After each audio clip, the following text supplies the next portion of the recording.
Since the release of Smash Ultimate, Little Mac was always considered to be one of the worst, if not the worst character in the game by the community as a whole. Thankfully, a little while ago, the conversation sorta came up again on Twitter, and a lot of people still considered Little Mac to be the worst. But that kind of started to fade a little bit once people realized that Ganondorf was sitting right there. A lot of people still think that Little Mac is bottom 1, maybe bottom 2 if they're being optimistic. But where does Little Mac really fall on the tier list? If you've hung out in one of my streams or seen any of the highlights, you probably know where I think he's at on a tier list. And I'm just saying gatekeeper to mid tier, just to be realistic. I honestly think I really could just talk about how this dude is straight up mid tier. Now, I know that I would have a very, very large bias, being a Little Mac main on a Little Mac focused YouTube channel, but just hear me out here, alright? I really hope I don't sound insane. I believe that Little Mac is basically a mid-tier character, just because of all the tools he can use and all the situations and reactions he can utilize is insane. It's incredibly deceptive how much stuff he can actually do. He has the mobility, the armor, and the explosiveness to pull all of this type of stuff off in the hands of the right people. And when he's pushed to his limits, he becomes a character who utilizes the stage to its absolute utmost advantage, and with some of his best frame data in the game, he can just abuse every other character's frame data if he wants. His mobility allows him to easily just space around incoming aerial attacks and approaches, cross the other person up, or just super armor right through their approach, and then they can even use the frame advantage that you get from the zoom in on the super armor to get follow-ups that weren't possible beforehand, and all types of shit.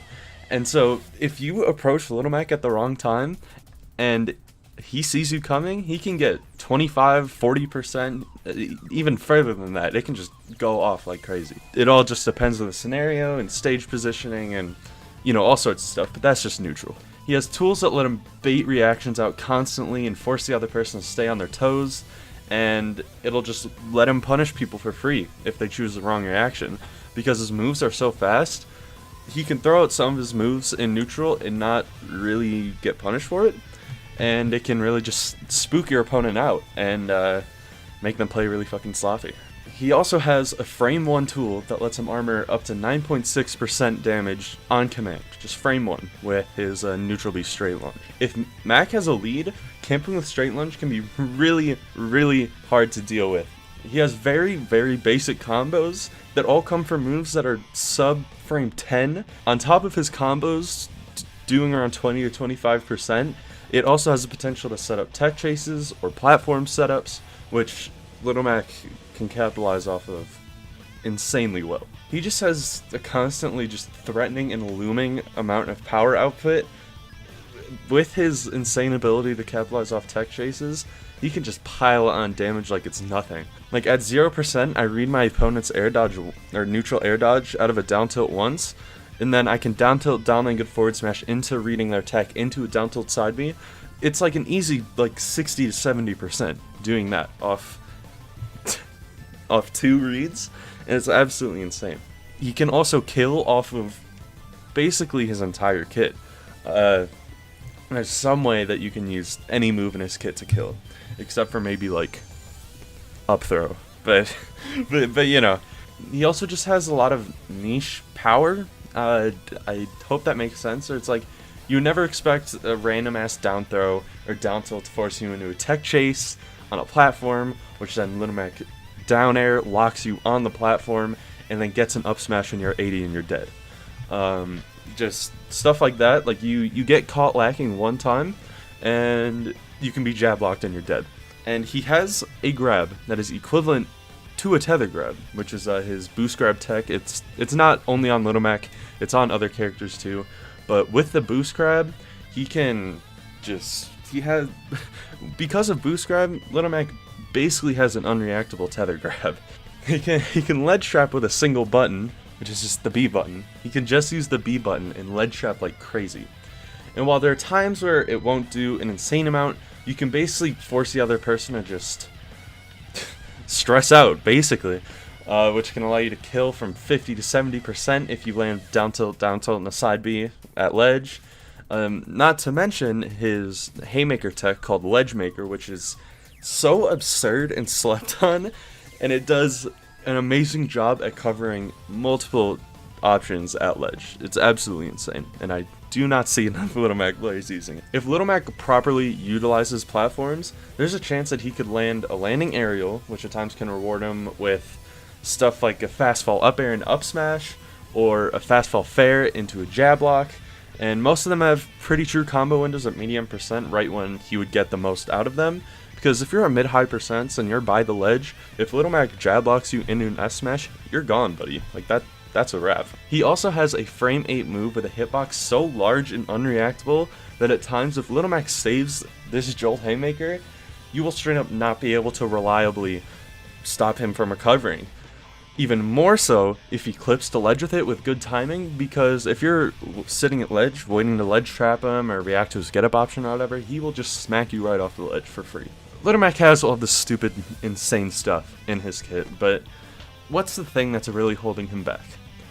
I'd say it's just consistency. Mac forces you to just practice with him as much as possible in order to be consistent with him. If you lack consistency, which translates into inconsistent decision making, you're not going to be a great Little Mac player, and that's just how it is. And I know that sounds kind of obvious. If you make better decisions, you'll be a better player.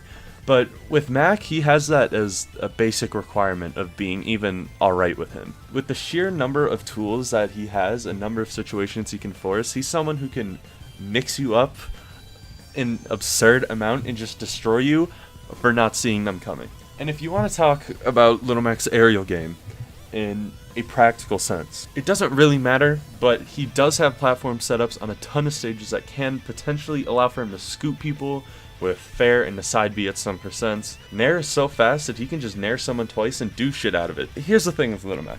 I feel like people just strictly have not been willing to really give him a chance or learn how optimal Little Mac plays. They just assumed that since he was a mostly ground-based character, that he was just going to be bad, because Ultimate's meta just relies on a good air game, which is only a little bit true. Of course, it's not that one-dimensional at all. They haven't really been willing to accept the fact that he's just a completely insane, unique, different character, and a lot of people just follow what the top players think that don't dedicate themselves to the character at all. Also, just saying that he's bad off stage, which is why he sucks, that's like, I can think of like at least 20 characters that really, really suck off stage. So I don't even feel like that's the best argument in the world, because a lot of characters suck off stage.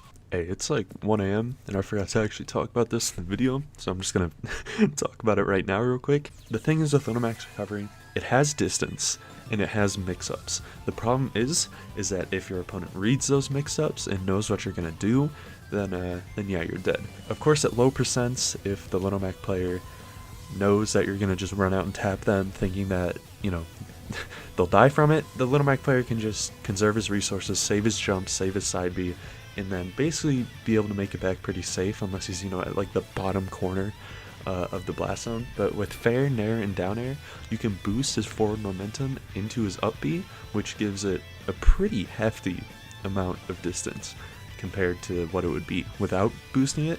So that's insanely helpful. And here's another thing too. The best Little Mac players right now, like, you know, Quaz, Terakatori, Yamina Bay, and a couple others, obviously not to discount the amazing things that they've been doing with Little Mac. I love all of them. They're all really cool. But none of them are even using Little Mac 100% optimally or to his full potential. Terakatori, he rarely walks in neutral, which is a really good tool as Mac. Quaz, he plays very aggressively for a lot of his games, and when I watch their VODs, I rarely see them, you know, capitalize off platform setups or landing aerials and stuff like that as much as they could. But this whole thing about these top Little Macs not even using them to his full potential, it just all comes back around to his biggest weakness, which is consistency.